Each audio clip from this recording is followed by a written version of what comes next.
왜냐하면 이제 죽음이라고 하는 얘기를 하면은 우리가 좀 이따도 나오겠지만 죽음에 이제 몇 가지 진리가 있는데 그 진리 중에 가장 첫 번째가 인간은 누구나 죽는다라고 하는 사실인 거고요.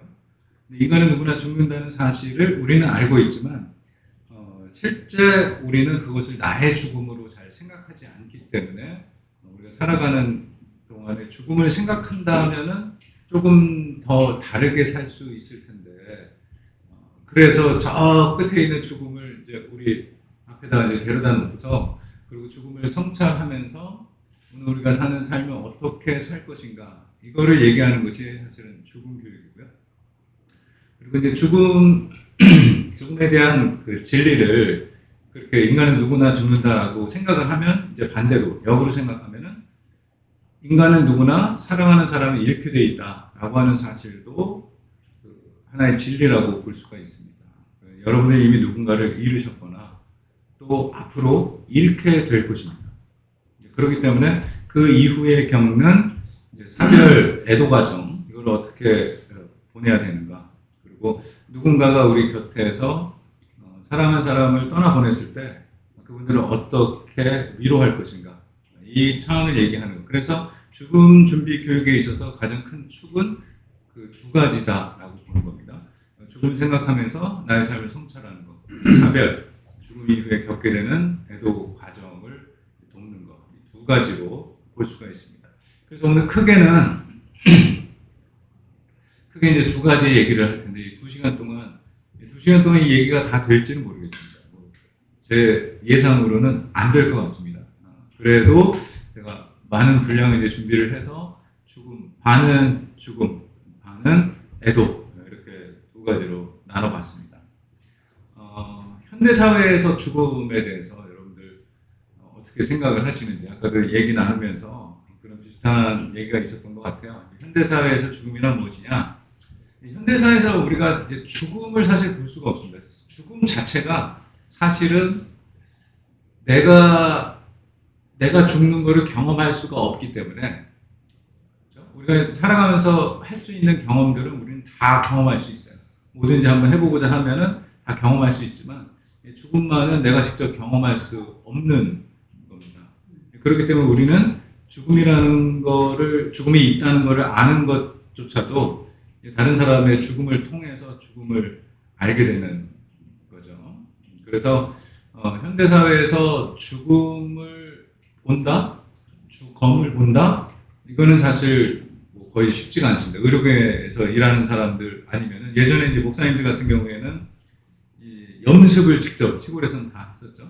그리고 제가 목회하던 90년대 후반에도 우리 지방에서 목사님 한 분 돌아가셨는데 저희가 이제 목사님들 같이 염습을 했던 그런 기억이 있습니다.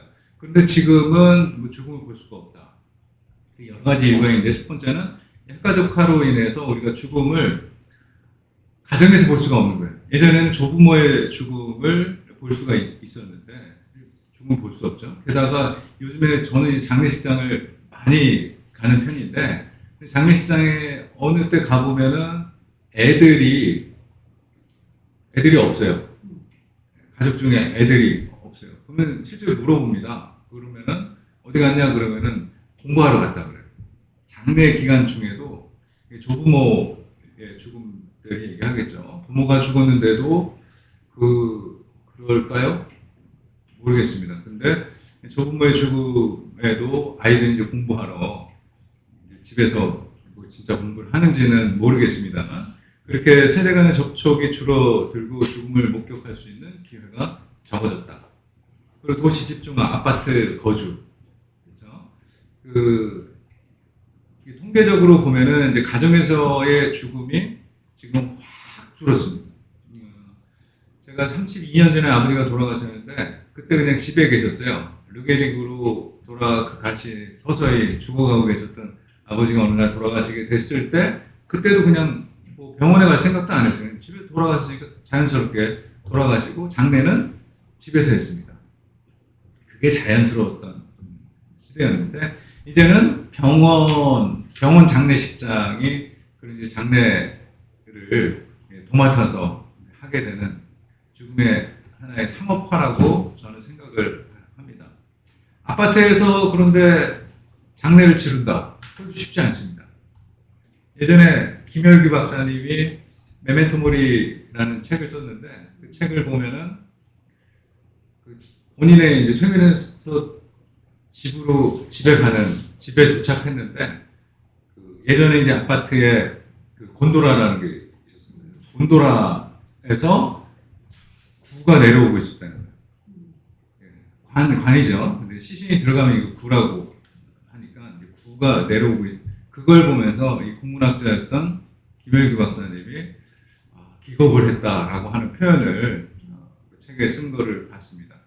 근데 실제로 뭐 아파트 엘리베이터로 운구를 할 수도 없고, 그리고 아파트에 그 길게 늘어선 그 장례 행렬을 본다는 것도 사실은 현대사회에서는 이제 힘든 것 같습니다. 임종 과정도 그렇습니다. 집에서 임종하는 게 아니라 이제는 병원에서 임종을 하는 경우가 많죠. 병원, 요양병원, 요양원, 또 호스피스. 호스피스는 괜찮죠. 그리고 회복과 치유와 관계없는 연명의료가 발달이 됐다는 점입니다. 잘 생각해 보시면은 그런 생각이 들어요. 예전 같으면은 그냥 돌아가셨을 건데, 근데 연명치료 장치로 인해서 그냥 목숨만 부지하는 경우가 이제 생긴 거죠. 그래서 사실은 호흡기만 떼면 바로 돌아가실 건데, 그냥 호흡기만 계속 꽂아놓고서 몇 달을 그렇게. 특히 이제 요양병원 같은 경우에 제가 요양병원 관계자들을 그 FGI로 포커스 그룹 인터뷰를 했었거든요. 능평구에 있는 6개 그 관계자들을 다 모시고서 얘기를 했습니다. 그런데 그게 이제 현실이더라고요. 호흡기를 꼽아놓고 계속 있는 게 사실은 이게 요양병원의 수익과도 직결이 되는 거죠. 그렇기 때문에 호흡기를 계속 꽂아놔갖고 떼면은 이제 새로 환자를 받아야 되잖아요. 그러니까 이제 가능하면은 계속 이제 오래 꼽아놓게 되는 거죠. 연명의료 결정법에 따라서 이런 호흡기를 제거할 수 있는 경우들이 있거든요. 가끔 저한테 문의가 옵니다. 아는 분들이 이거 어떻게 해야 되냐? 그러면은 정확하게 말씀드리라고 합니다. 호스피스 완화 의료 및 임종 과정에 있는 환자의 연명의료 결정에 관한 법률, 그 법률을 줄여서 이제 연명의료 결정법이라고 하는데, 그 연명의료 결정법에 의해서 호흡기를 뗄 수 있는 경우가 4가지가 있다. 설명을 해드립니다. 그 4가지 중에 지금 써놓은 게 없다면은, 그러면은 가족의 만장일치로 호흡기 제거를 할 수 있다. 그렇게 가족들이 만장일치를 한다면은 그렇게 해라. 그 법을 얘기하고 가족들이 모두가 만장일치를 원한다 얘기를 하라고 합니다. 그러면 이제 그 얘기를 하고 나면은 사실은 그 요양병원에서 바로 호흡기를 떼줍니다. 처음에는 그렇게 거부하다가 그 얘기. 그래서 전에도 한 2 케이스가 제가 그 얘기를 해주고 나서 바로 페이스북에 임종 장례가 바로 뜬 거를 제가 봤습니다. 그러니까 이제 요양병원 가장 문제는 그건 것 같아요. 이제 죽음의 상업화라고 하는 것이 문제라고 봅니다. 예, 연병 치료에 대해서 잠깐 얘기했고요. 그리고 이제 사회적으로 보면은 죽음에 대해서 사람들이 막연한 두려움을 갖고 있다는 거예요. 그리고 실제 살아있는 사람과 장례 식장에도 가보면은 산자와 죽은 자가 이제 철저하게 분리된 장례를 우리는 지금 치르고 있는 겁니다.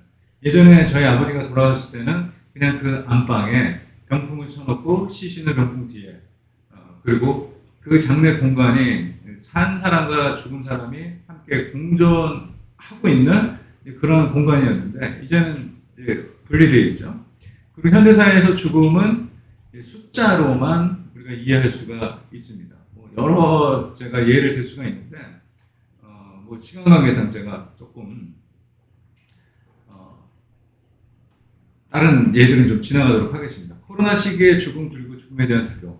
우리가 지금 코로나를 겪으면서 2년 넘게 이 기간을 보내오면서 그때 제가 뭐 강의나 좀 세미나나 뭐 이렇게 포럼 같은 데 좀 참여를 하면서 죽음에 대해서 새로운 정의를 했습니다. 현대사의 코로나 죽음은 격리된 죽음이다 라는 얘기를 했었고, 그리고 우리가 이제 지금 이 세대가 이제 또 막 메타버스 그 코로나 기간에 막 얘기하고 했었는데 그 그렇게 초연결 사회 속에서 사람들의 죽음은 격리된 죽음으로 우리가 인식될 수밖에 없다는 겁니다. 산자와 중자, 그러니까 가족들 간에도 이제 격리가 되어 있는 거죠. 그리고 사회적으로도 뭔가 격리되어 있는 죽음으로 이해할 수가 있습니다. 그리고 죽음은 단지 숫자로만 표시되어 있는 거죠. 제가 하나 숫자로 표시된 거를 좀 봤습니다. 보시면은 코로나 바이러스 현황, 그래서 우리가 종종 보는 거죠. 여기 보면 사망자 480명, 서울이 대한민국 전체 사망자 1938명, 전 세계 346만 5,348명. 여러분들 죽음이라는 게 어떻습니까? 이렇게 죽었구나. 서울 480명, 한국 1938명이네. 뭐 이렇게 보면서 그냥 이게 죽음이라는 것을 그냥 우리가 숫자로 인식하고 있다라는 거예요. 실제 죽음을 보거나 죽음을 보면서 와 이렇게 죽었어? 라고 크게 놀라지 않을 그냥 숫자로만 적혀 있다라고 하는 거죠. 그래서 제가 작년 요맘때 조금 전이었던 것 같은데 제가 이 사진을 하나 인터넷에서 하나 찾아봤는데 이거 어디인가요? 이거 어디죠? 네, 여기는 인도입니다. 작년에 인도에서 한 5월경에 갑자기 코로나가 확진자 늘고 사망자가 늘어나면서 인도는 이제 화장을 하잖아요. 화장을 할 수 있는 장소가 부족하다. 그래갖고 여기가 어딘지 모를 공터에다가 이 시신들을 저렇게 화장하고 있는 그런 모습입니다. 저는 사실 이 모습을 보면서 깜짝 놀랐어요. 아, 정말 죽고 있구나. 이게 시신을 직접 본 건 아니지만 저기 실려가는 하얀 천에 시신과 그리고 거기에서 이제 화장되고 있는 사람들 모습을 상상하니까 와, 이게 진짜 죽는구나 라고 하는 것을 보게 됐습니다. 게다가 그 옆에 다른 사진, 이런 사진이 있습니다. 같은 인도의 모습인데 그렇게 이제 사랑한 사람을 떠나보내고 나서 저렇게 비에 빠진 그러한 여성을 보면서 죽음과 슬픔을 두 가지를 볼 수가 있었고 그렇지 이렇게 사람들이 죽어가고 있었지라고 하는 걸 보게 됩니다. 그런데 여러분들 13세기 유럽 사회에서 똑같은 같은 종류는 아니겠지만 전염병으로 인해서 사람이 많이 죽어갔었죠. 블랙데스라고 하는 이 흑사병으로 인해서 1200년 말부터 시작해서 한 16세기까지 이제 간헐적으로 계속해서 몇십 년 동안 이 전염병이 돌았습니다. 그때의 유럽 인구의 3분의 1이 죽었다라고 얘기를 합니다. 그 당시에 뭐 통계를 정확하게 알 수는 없지만 그냥 통상적으로 3분의 1이 죽었다라는 얘기를 하고 있죠. 여기 이 그림을 보시면은 저렇게 마차에 끌려가고 있는 이제 사람들의 모습이 보이죠. 그리고 길에서 죽어가는 사람들, 저 어린 저 엄마의 젖을 물고 있는 저 어린아이까지 그 길에서 저렇게 죽어가고 있는 것을 사람들이 직접 봤다는 겁니다. 그리고 이런 비슷한 것이 또 그림 찾아보니까 이런 것들이 있습니다. 실제로 유럽 사회에서는 저렇게 길에서 사람이 쓰러져 가고 구토하고 그야말로 일부러 그린 건지 모르지만 돼지가 길거리에 저렇게 같이 돌아다니고 사람들은 이렇게 사람들이 이제 전염병에 저 질병에 걸린 거를 직접 봤다는 거죠. 그리고 저 끝에는 또 마차에 실려가고 있는 죽음을 볼 수가 있습니다. 이렇게 이제 유럽 사람들이 직접 죽음을 봤던 그 당시 사람들은 서로에게 메멘토 모리라고 하는 말을 하기 시작했다는 거예요. 메멘토 모리라는 걸 라틴어로 메멘토, 기억하라, 모리, 죽음을 기억하라는 겁니다. 그 죽음을 기억하는데 그 죽음은 다른 사람들의 죽음이 아니고 나의 죽음, 내가 죽는다는 사실을 기억하라라고 하는 말이에요. 내가 죽는다는 사실을 기억하라는 거죠.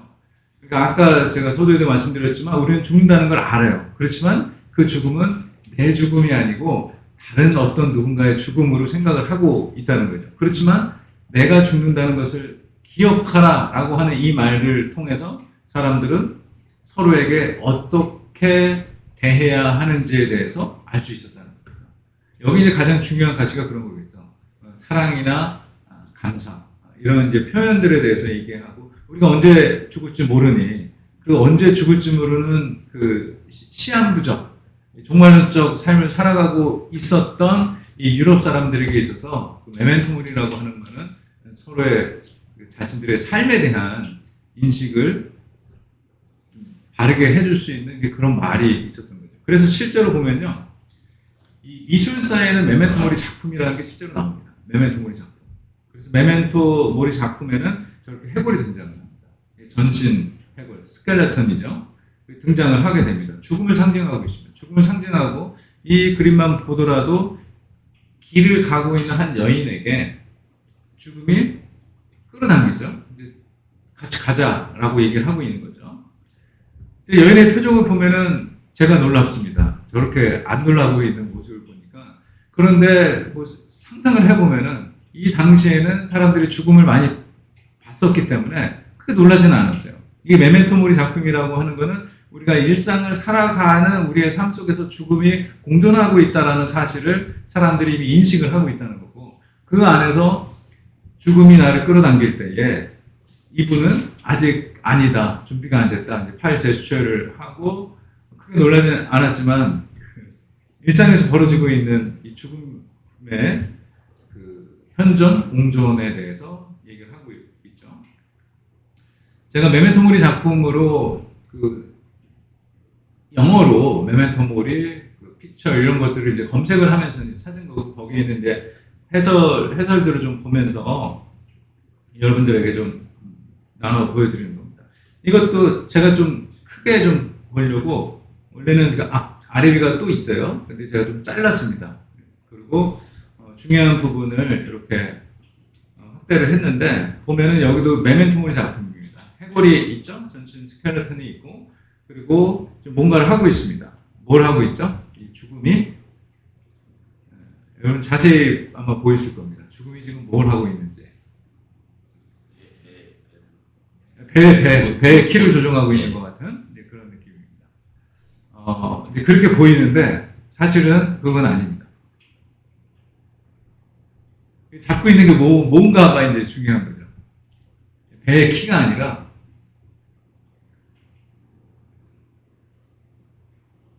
이게 큰 낫 같은 겁니다. 큰 낫. 너무 커서 이게 손을 잡을 수가 없어. 이렇게 잡고 있는 거예요. 목을 잡고. 네, 목을 베고 있는 장면이에요. 그죠? 네, 끔찍하죠? 네. 피가 튀고 있는 장면이고 하니까 끔찍한 장면일 텐데, 근데 뭐 여전히 그 여기 있는 사람들은 그냥 평안합니다. 평안한 모습을 하고 있습니다. 이게 죽음을 이 해골만 죽음을 상징하는 게 아니고 실제 낫으로 목을 베고 있는 이 장면조차도 이제 죽음에 대해서 얘기를 하고 있는 거고, 저렇게 많은 사람들이 있는데 이 그림에서 얘기하고자 하는 핵심은 사람들입니다. 그죠? 맨 앞에 보이는 어린아이부터 시작해서 저 뒤에 나이가 좀 드신 분도 계시고, 그리고 앞에 보면은 왕인지 교황인지 왕비, 뭐 귀족, 뒤로 가면은 좀 당신은 아마 봉건제였기 때문에 그 사람들의 이제 신분을 거기에 따라 나타날 수 있는 그런 모든 신분 계층들을 그렇게 그려놓은 것 같다 하는 생각이 듭니다. 또 특이한 거는 저기 흑인도 있습니다. 흑인 뭐 이웃나라 이제 왕으로 보이는데, 근데 그렇게 다 그려놓은 겁니다. 그러니까 제가 앞서 말한 죽음에서 가르치는 첫 번째 진리를 얘기하고 있는 거죠. 누구나 죽는다. 남녀노소, 그리고 신분에 상관없이, 그리고 인종에 관계없이 모든 사람이 죽더라. 바로 유럽 사람들이 경험한 거죠.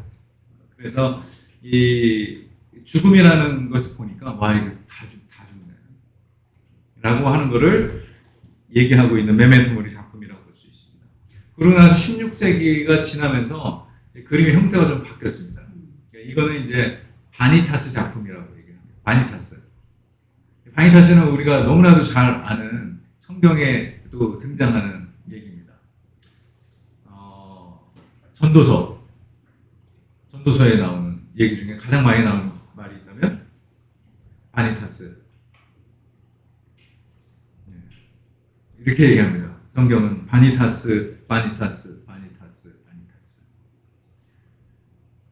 영어로는 베너티라고 얘기를 하고요. 헛되다라고 하는 거죠. 그래서 인간이 추구하고 있는 시간이 지나는 모래시계, 시간이 지난 인간이 추구하고 있는 그 꽃, 화려함도 죽음 앞에서는 헛된 것이다 라는 걸 얘기해주고 있죠.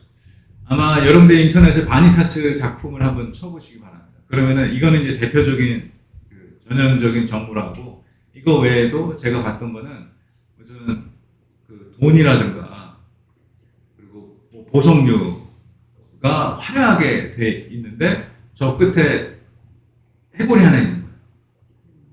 그러면 여러분들 그건 바니타스 작품인데 이렇게 보시면 됩니다. 와, 화려하다 이렇게 돼 있을 때 막 악기, 음악, 예술 그리고 책, 뭐 지구본 같은 것도 있고 뭐 여러 개가 있습니다. 근데 그런 것들을 다 설치를 해놓고서 해골을 어딘가에 이렇게 배치를 하는 거죠. 바니타스 작품. 인간이 추구하고 있는 모든 것들이 죽음 앞에 헛되다. 지식도, 예술도, 돈도, 모든 것이 헛되다라고 하는 것을 얘기해주고 있는 거죠. 그래서 제가 이렇게 죽음을 생각하는 것이, 왜 우리가 이 죽음을 생각해야 되느냐. 지금까지 말씀드린 것이 이 이해인 수녀의 이야기로 좀 정리가 되는 것 같아요. 제가 2015년에 슬픔업계로 인한 책을 쓰면서 그때 2년 동안 제가 미국에 있을 때였는데 한국에다가 글을 연재했어요. 죽음에 관한 글을 계속 연재를 했었는데 그 2년 연재한 거를 모아서 이제 슬픔학개론을 썼는데, 근데 그때 제가 이게 2013년인가 동아일보 기사입니다. 2012년이네요. 그 기사를 하나 찾았어요. 그런데 이해인 수녀가 뭐 거의 죽는다, 뭐 암투병 때문에 그렇게 힘든 시간을 보냈는데 그 과정을 겪고 나오셨습니다. 그래서 이제 동아일보 기자가 인터뷰를 한 거예요. 암투병을 통해 들여다본 자신의 삶이 어떻게 달라졌냐라고 했을 때 이런 대답을 합니다.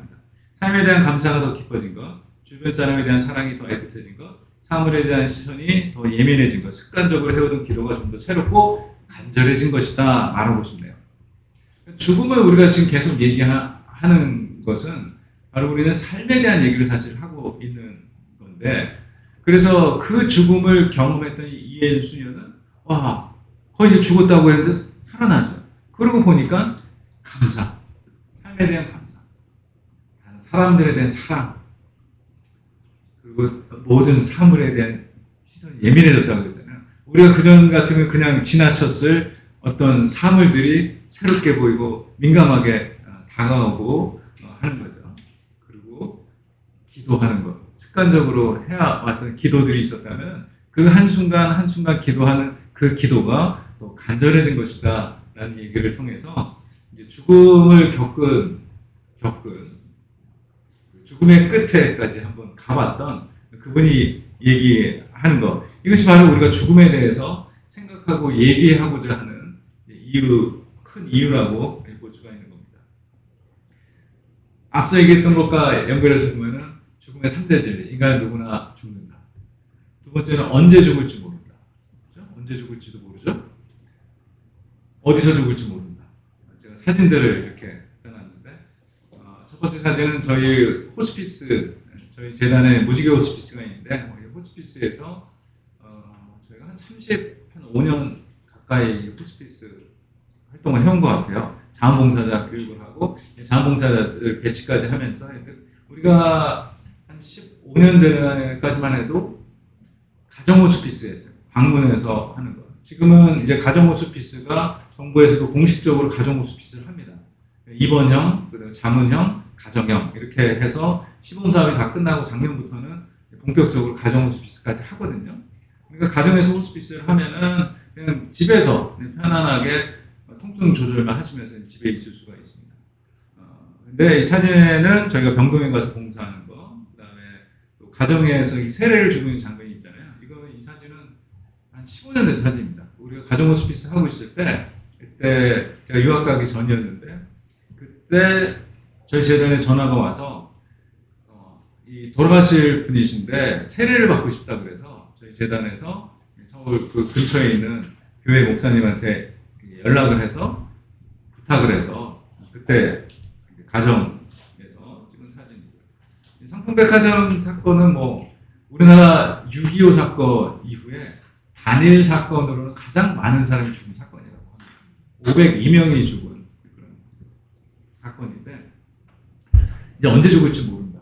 그리고 우리가 이제 백화점 가면서 이 백화점이 무너질까? 막 다리 막 성수대교 건너면서 이거 또 무너지는 거 아니야? 막 이 생각을 매번 갖고 살 수는 없잖아요. 그냥 우리는 일상을 살아가는 거잖아요. 일상을 살아가는 우리의 삶 가운데 죽음이 함께 있다라고 하는 것을 보여주는 것 같습니다.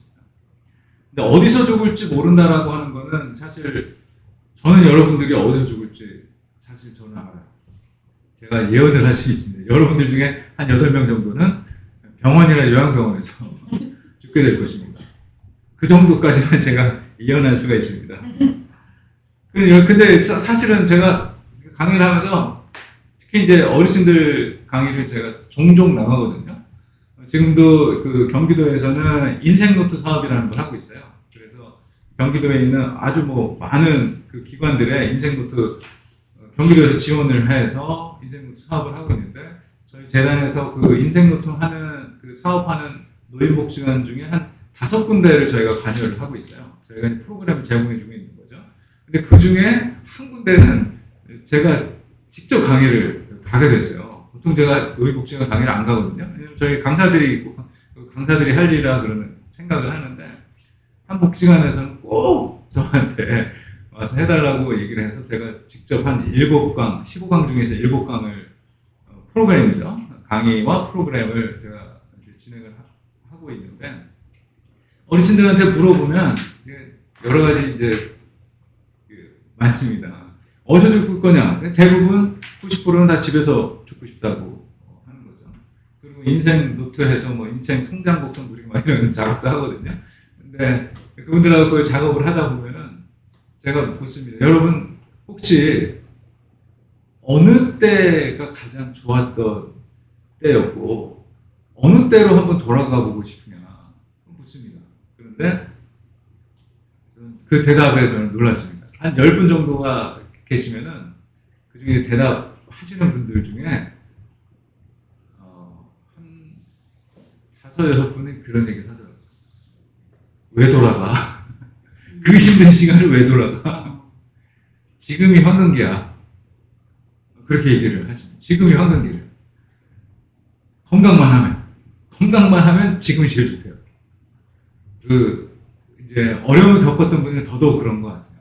이제 뭐 가정의 어려움들, 또 경제적인 어려움들, 이런 어려운 과정들, 또 건강의 어려움들 그런 분들은 지금이 제일 좋다라고 얘기를 합니다.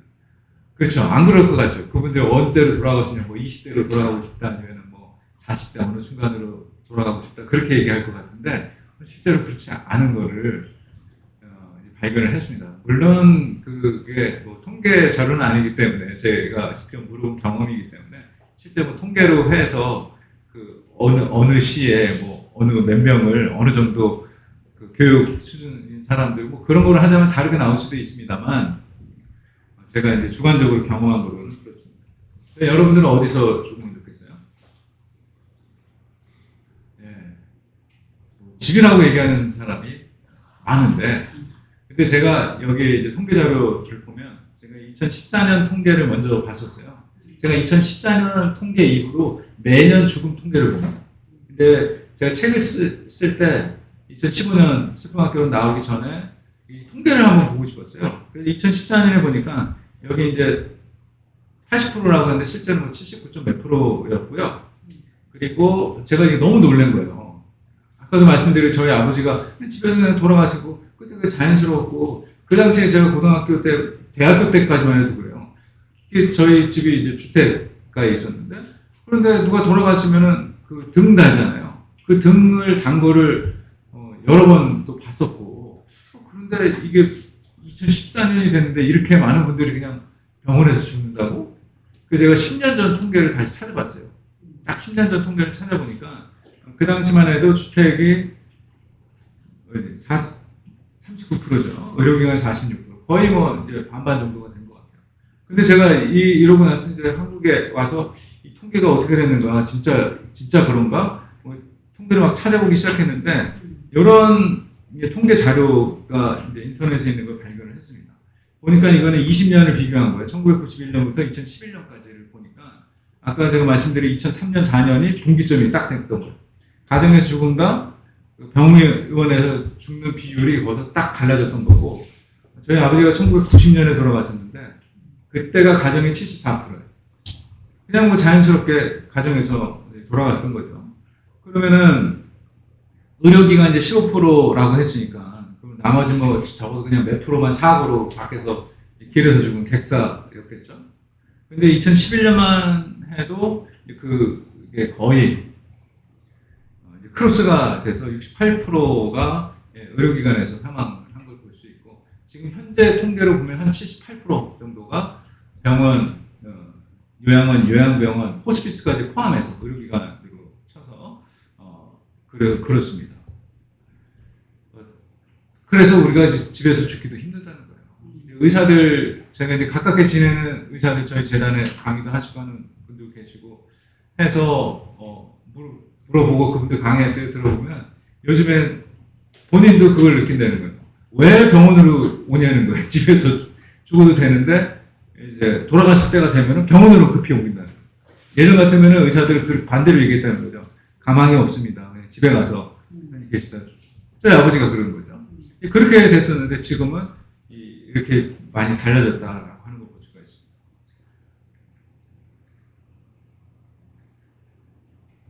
이 호스피스와 병원에서의 죽음을 비교해보면, 저는 미국에 있을 때 목사님들은 아시겠지만 CP라는 게 있습니다. Clinical Pastoral Education.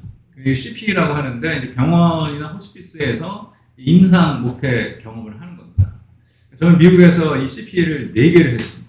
제가 4개를 한 이유가 4개를 해야지 미국에서 정식적으로 그 보드 서티파이드 채플린이 될 수 있는 자격이 됩니다.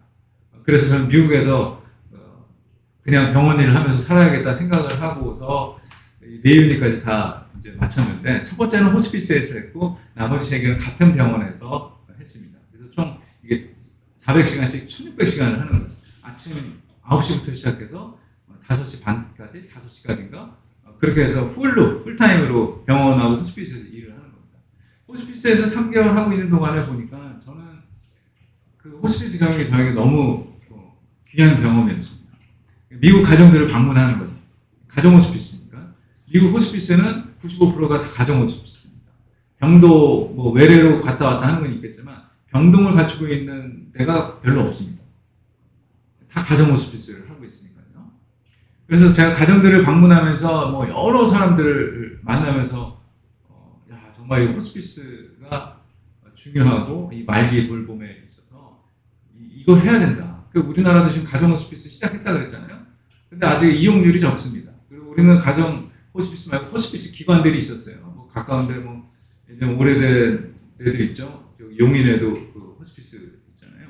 샘물 호스피스 이런 데도 있고. 근데 너무 안타까운 게, 제가 저희 엊그저께 모셨던 그 수녀님이 원래 메리포터라고 있었는데 그게 포천에 있는 그 호스피스가 있어요. 근데 그 호스피스가 문을 닫았어요. 이용률이 적어서 포천까지도 안 가요. 그 포천, 그러니 정말 시설 좋고 아주 공기 좋고 그런 춘천에다 세웠다. 이용 안 해요. 아직까지도 우리나라 사람들은 거기로 그냥 보내져서 뭐라 그러는 거죠? 그냥 방치되는 뭐 그런 느낌을 갖나 봐요. 고려장 뭐 이런 식. 근데 사실 고려장이라는 거는 뭐 뉴스에도 그런 거 많이 나왔지만 요양병원이 현대판 고려장이다 뭐 이런 얘기 하잖아요. 근데 오히려 호스피스가 더 훨씬 낫습니다. 말기 호스피스 이용할 수 있는 대상 질환은 말기암, 만성 폐쇄성 호흡기 질환, 만성 간경화, 이 3개 질환밖에 아직 안 돼 있어요, 우리나라는. 근데 이거 확대하겠다고 얘기를 하는데, 미국 같은 경우는 그 외에 많은 다른 질환들이 있습니다. 저희 아버지 저런 루게릭 환자도 호스피스에 들어와 있는 거를 환자를 제가 돌본 적도 있고요. 그래서 이게 좀 대상 질환도 좀 확대가 돼서 호스피스 이용률이 좀 많아졌으면 좋겠다 했는데 아이러니한 거는요. 우리나라의 그 강남에 있는 호스피스 병동이 있습니다. 유명한 병원이 있어요. 가톨릭에서 운영하는 유명한 병원이 있어요. 거기 호스피스 병동은 줄을 서야 된대요. 아직까지도 우리나라 문화가 그런 거예요. 오히려 호스피스의 정신을 생각한다면 그냥 이렇게 한적한 동네에서 그렇게 환자 편안하게 시설 좋은 데서 마지막을 보내는 그 한 3개월 정도 시간을 보낼 수 있는데 우리나라는 이 장례식부터 시작해서 가오 잡는 문화라는 얘기를 합니다. 지난번에 한 신성식 기자라는 그런 기사를 쓴 적이 있어요. 그분하고 그렇게 가끔 연락을 하는데 그분이 우리나라 장례는 가오 잡는 문화다. 그래서 내가 우리 부모님을 저기 서울대학 병원 장례식장에 모셨다. 연대 세브란스에 모셨다. 이렇게 해야지 폼이 나는 거예요. 아니면 뭐 아산병원 뭐 이렇게 좀 서울에서 그리고 뭐 제가 사는 동네에 그 시립병원이 있거든요. 시립병원에서는 거의 그런 통상적으로 그냥 가난한 사람들이 장례하는 뭐 이런 거로 인식이 되고 있어요. 가깝고 그래서 괜찮긴 한데 안 가요. 저희 동네에서 돌아가셔도 다 저기 세브란스에서 장례식하고 합니다. 세브란스 병원 장례식장은 꽉 차 있어요. 꽉 차서 뭐 틈이 없어요. 근데 저기 뭐 동네 병원에 가면은 텅텅 비어 있어요. 호스피스도 마찬가지예요. 그래서 이제 그 좋은 호스피스도 문을 닫게 되고, 서울에 있는 병동 호스피스는 또 줄을 서야 되는 그런 안타까워요. 그래서 이제 가정 호스피스로 다 가야 됩니다. 호스피스의 죽음이라고 하는 거는 정말 자기가 살던 그 집에서 자기 그 침대에서 그렇게 편안하게 돌아가십니다. 뭐 제가 말씀드릴 좋은 예들이 많이 있으나 시간 관계상 좀 지나가고.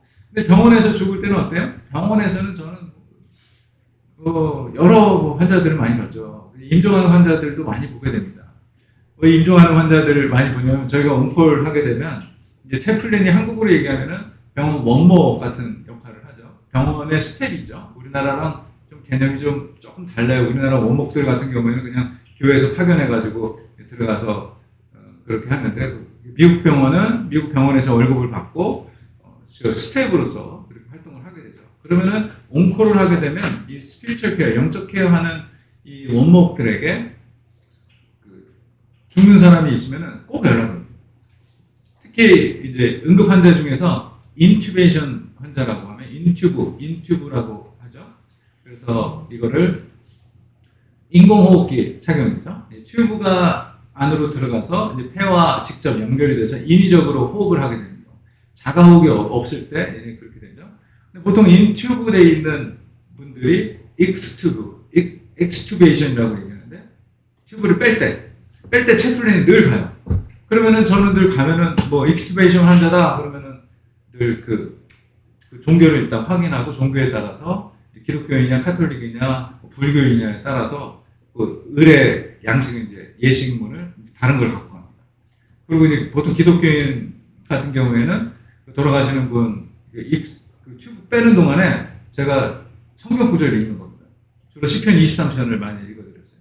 시편 23편 읽고 그리고 기도하고 그리고 나오게 됩니다. 이 호흡기를 빼면은 그냥 1분 안에 돌아가시는 거예요. 대부분 그렇습니다.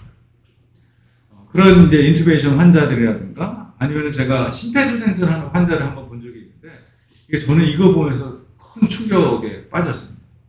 온콜하는데 중환자실에서 불러서 갔는데 그 간호부에 어떤 일이냐 그랬더니 저기 환자가 있고 그리고 환자의 딸들이 저기 있다. 흑인 애들이었어요. 여자애들이 흑인 애들이 키가 큰 한 고등학생 정도로 돼 보이는 애들이 둘이 있었고 그 엄마는 이제 흑인들이 등치가 이제 조금씩 커요. 근데 흑인 여성이 침대에 누워 있는 걸 봤어요. 저는 그걸 보면서 깜짝 놀랐어요. 이제 제가 여기 사진을 넣었지만 이런 비슷한 광경입니다. 이게 아니고 이 비슷한 광경을 제가 찾은 거예요. 근데 이렇게 주변에 침대를 놓고서 한 10여 명의 스태프들이 뭔가를 계속하고 있어요. 심폐소생술을 하고 있고 무슨 기계 장치에 달려있는 게 있고 막 바쁘게 막 사람들이 막 움직이는데 그 중에는 남자도 있고 여자도 있고 그럴 거 아니에요. 남자, 여자 스태프들 간호사들이 있을 거 아니에요. 그런데 환자 심폐소생술을 딱 하는 동안에 이 환자의 가운 하나 입고 있거든요. 가운 하나를 입고 있는데 막 침대가 이렇게 출렁출렁하죠. 그러는 사이에 환자의 가운 하나가 다 벗겨지더라고요. 그래서 속에 몸을 다 드러나게 되더라고요. 그래서 제가 이게 커튼으로 되어 있는 중환자실이었거든요. 커튼을 딱 닫고서 좀 안타깝다 싶더라고요. 왜냐하면 그 당시에 이제 미국에는 그 DNR이라는 게 있었거든요. DNR, Do Not Resuscitate. 그 DNR을 작성을 하면은 그러면은 이 인공호흡 심폐소생술을 안 해도 되거든요. 그런데 이 환자는 그걸 안 썼던 모양이에요.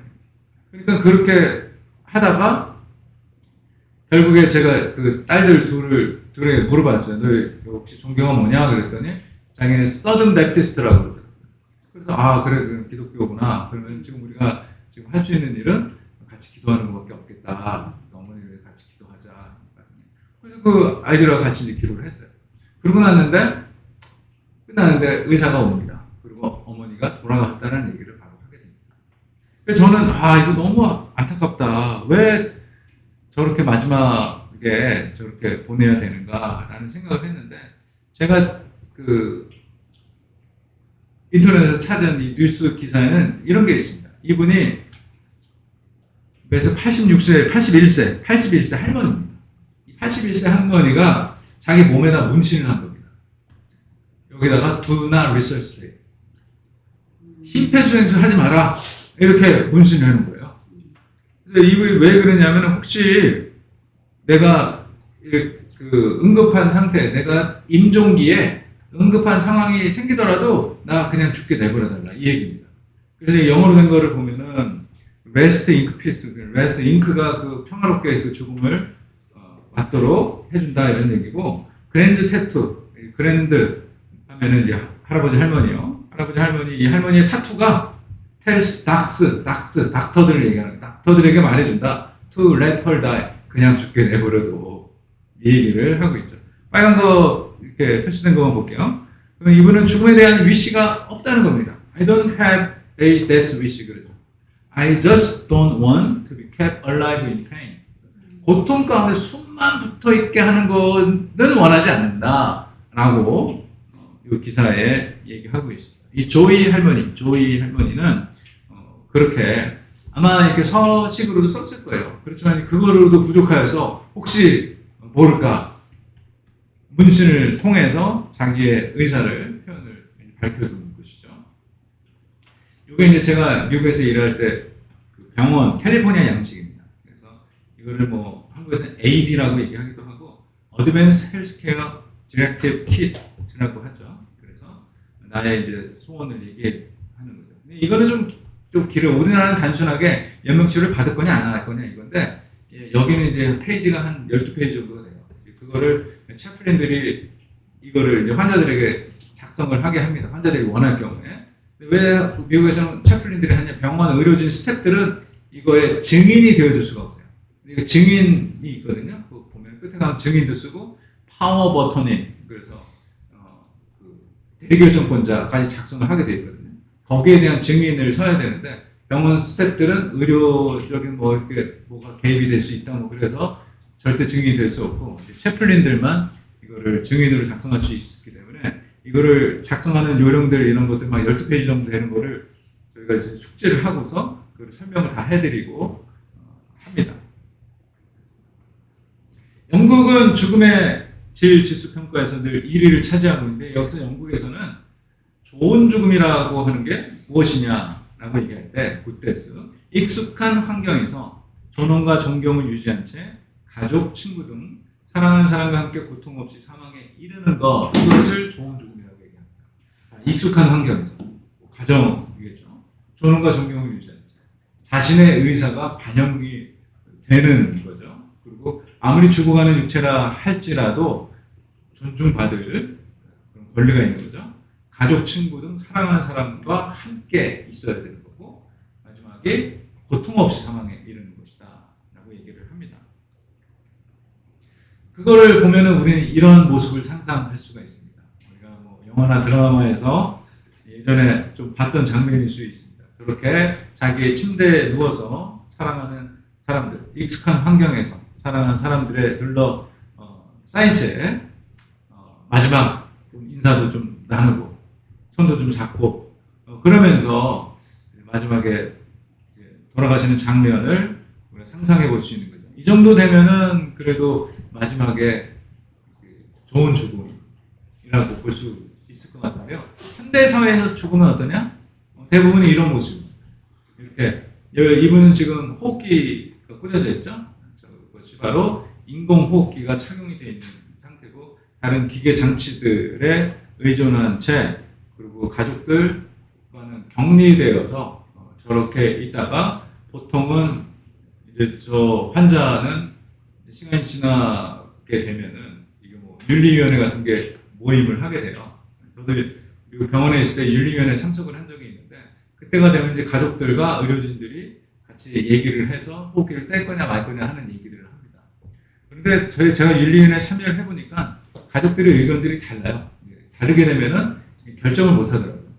결정을 못해서 서로 떼자, 뭐 뗄 수 없다, 뭐 그게 달라요.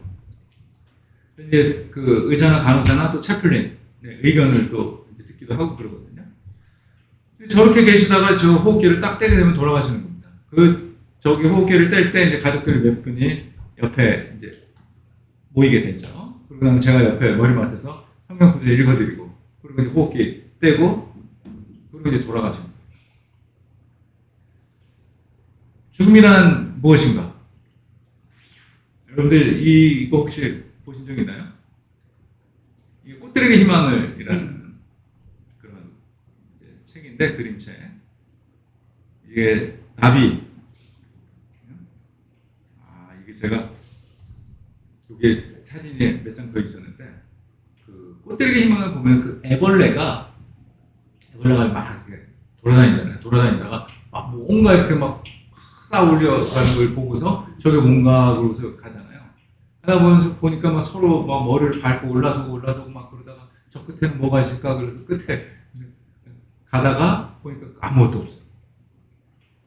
그러고서 이 애벌레가 이제 여자친구를 사귀어가지고 이렇게 오게 되죠. 그래서 여기다가 고치를 만들고 그곳에서 죽었다가 한번 죽는 거예요. 그 안에서. 그러고 나서는 나비가 되는. 그래서 죽음이란 무엇인가라고 얘기를 하면은 보통 이 죽음학의 창시자라고 얘기했던 엘리자베스 큐블러 로스도 그런 얘기를 했었고요. 나비를 많이 형상화합니다. 나비. 새로운 세상에서 새로운 모습으로 또 새롭게 사는 것. 그것이 죽음이다라고 얘기를 하죠. 그리고 죽음은 끝이 아니다라는 얘기도 많이 하게 되고 죽음은 문이다. 벽이 아니다. 라는 표현도 많이 쓰고 하는데 저렇게 새로운 세상에서 새로운 모습으로 사는 것이 죽음이다 라는 얘기들을 하곤 합니다. 몇몇 그 유명인들의 이제 죽음에 대한 얘기들을 제가 말씀드리면 저희가 저희 재단에 죽음 아직 펴보지 않은 책이라는 그 제목의 책이 하나 있습니다. 거기에는 저희 작년에 103세로 돌아가셨던 김홍나 저희 재단 이사장님께서 아주 오래전부터 유명인들에게 죽음에 대한 얘기를 물었어요. 죽음이 뭐라고 생각하십니까? 그럼 거기에 대한 이제 답변들을 쓰곤 했는데 구상시인이 얘기합니다. 구상시인이 얘기했던 것 중에 중요한 거는 참된 의미에서 무한한 영생의 안식을 얻으려면 오늘을 영원으로 살아야 돼요. 기독교인들이 자꾸 뭐 죽어서 천국 갈 거 이거 생각하는데 죽어서 천국 갈 거 그때 생각하면 늦은 거다. 오늘을 영원한 삶으로 살아가라 라고 하는 얘기를 김수환 추기경께서 그런 얘기를 했습니다. 죽음은 아직 펼쳐보지 않은 책과 같다. 무슨 뜻이죠? 제 생각엔 모른다는 얘기예요. 펼쳐보지 않은 책이 그거 누가 아냐? 펼쳐보지 않은 장을 아무도 안 봤는데 누가 알겠느냐? 그렇지만 그 속에는 우리를 위한 하나님의 사랑과 평화, 기쁨과 행복, 빛과 생명을 가득 담고 있다라고 하는 본인의 확신을 이야기한 거죠. 박은수 작가 얘기도 특이합니다. 박은수 작가도 저희한테 글을 보내줬었는데 저희가 이제 책을 내면서 박은수 작가 가족에게 연락을 했었어요. 우리가 이거 책에 그때 보내줬던 글을 담으려고 한다. 그랬더니 뭐 흔쾌히 허락을 하면서 대신에 어머니가 썼던 글 그대로 좀 내주기 바란다. 그래서 거의 그대로 했습니다. 근데 박한수 작가는 그렇게 얘기합니다. 죽음은 나에게 희망이다. 저만치 아들이 죽었어요. 둘째 아들이. 어디선가 기다리고 있을 죽음과 내 아들과의 동일시 때문에 죽음을 생각하면 요새도 가슴이 설렌다. 그랬습니다. 여기에 대해서 자세한 얘기는 제가 유튜브 하는 죽음학 이야기에 이 얘기를 조금 실어놨습니다. 박한수 작가가 계속 이어서 했던 얘기 중에 저는 이 얘기가 많이 와닿더라고요. 이분이 아들이 죽고 나서 생각을 오랫동안 했을 거 아니에요. 내가 먼저 차라리 죽는 게 낫지 라는 생각을 했을 거예요. 사람이 순서대로 죽으면 얼마나 좋겠어 라는 생각을 했는데 그 죽음을 계속 성찰하다 보니까 이런 결론에 이른 거예요. 사람이 순서대로 죽는다라고 한다면 그거는 삶이라고 하는 것은 저 죽음 끝, 죽음이라는 저 끝서부터 시작해서 무기력하게 길게 그냥 늘어서 서 있는 줄서기랑 뭐가 다르겠느냐. 삶이라는 그것이 아니다라고 얘기를 하면서 죽음이 있다라고 하는 것, 그것은 어떻게 보면은 인간의 삶을 움직이는 원동력이라는 겁니다. 추한 게 없으면 아름다움이 없듯이, 슬픔이 있으니까 기쁨이 있듯이 죽음이 없다면 우리가 어찌 살아있다 말할 수 있겠는가 하면서 때로는 나에게 죽음도 희망이 되는 것은 희망이 없이는 살아있다 할 수 없기 때문이다 라는 이야기를 썼습니다. 그래서 이분에게 있어서 죽음이라는 것은 희망이다. 삶의 희망이기도 하면서 또 죽어서 만나게 될 아들을 희망하는 그런 거기도 하고, 이렇게 죽음에 대해서 인문학적인 성찰을 하고 있죠. 한나란 시계학기 선생은 105세에 3, 4년 전에 돌아가셨거든요. 근데 이분이 이제 책을 쓰는데 그거를 저희 재단 김홍나 박사님이 번역을 했어요. 죽음을 어떻게 살 것인가라는 제목으로 나와 있는데 그 책을 보면은 이 죽음에 대해서 이런 얘기를 합니다. 이분은 한 600여 명의 환자들을 인종을 보면서 환자들의 죽음을 통해서 인간으로 살아가는 방법을 배웠다. 이 얘기를 해요. 그리고 죽음이란 무엇인가? 죽음은 어떻게 살아왔는가를 보여줄 수 있는 마지막 기회더라 하는 거를 그분 경험을 통해서 얘기를 하고 있습니다. 그러니까 어떻게 살아왔는지 보여주는 마지막 기회다. 그럼 죽음이라는 것에 중요한 것은 어떻게 살았는가가 사실 중요한 거잖아요. 죽음을 우리가 미리 성찰한다는 것은 우리가 어떻게 살아야 되는가를 성찰하는 그런 이제 기회가 된다는 거죠. 저희 김홍나 박사님은 이제 명불허전에 이제 출연을 해서 거기서 그 죽음에 대해서 얘기를 했는데 어떤 얘기냐면은 두 가지 얘기를 했어요. 하나는 똑같이 큐베르로스랑 같이 똑같은 방식으로 나비에 대한 얘기를 했었고요. 또 한 가지는 제가 이제 슬픔학개론에서 쓴 얘기인데 또 같은 생각을 얘기를 하고 있습니다. 그거는 태아에 대한 얘기. 태아가 안에 있을 때는 세상 밖을 모르잖아요. 근데 우리는 이 안에 태아가 있다는 걸 압니다. 마찬가지로 우리가 이 태아 뱃속에 있을 때 세상을 알지 못했던 것처럼 우리의 삶에서 우리가 어느 다른 세상이 있다는 것을 사실은 상상하거나 확신을 할 뿐이지 보지는 못했잖아요. 그렇지만 그렇다고 해서 그 세계는 없는 것이 아닙니다. 바로 우리가 죽음은 바로 그런 새로운 세상에서 새로운 모습으로 새롭게 살아가고 있게 되는 것이 죽음이다. 죽음은 끝이 아니다. 죽음은 옮겨간다.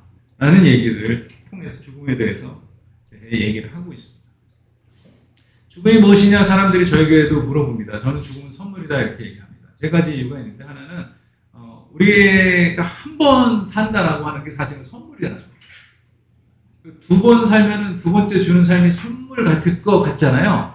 근데 그렇지 않을 겁니다. 여러분도 생각을 해보세요. 제가 이거에 대해서 생각을 혼자 묵상을 많이 해봤습니다. 그러면은 한 번 산다는 게 두 번 살면 어떻게 더 좋지 않을까? 근데 우리 요즘에도 젊은이들 흔히 그런 얘기 하잖아요. 이번 생은 글렀어. 그러면 그 글른 생을이라고 판단한 아이들은 어떻게 할까요?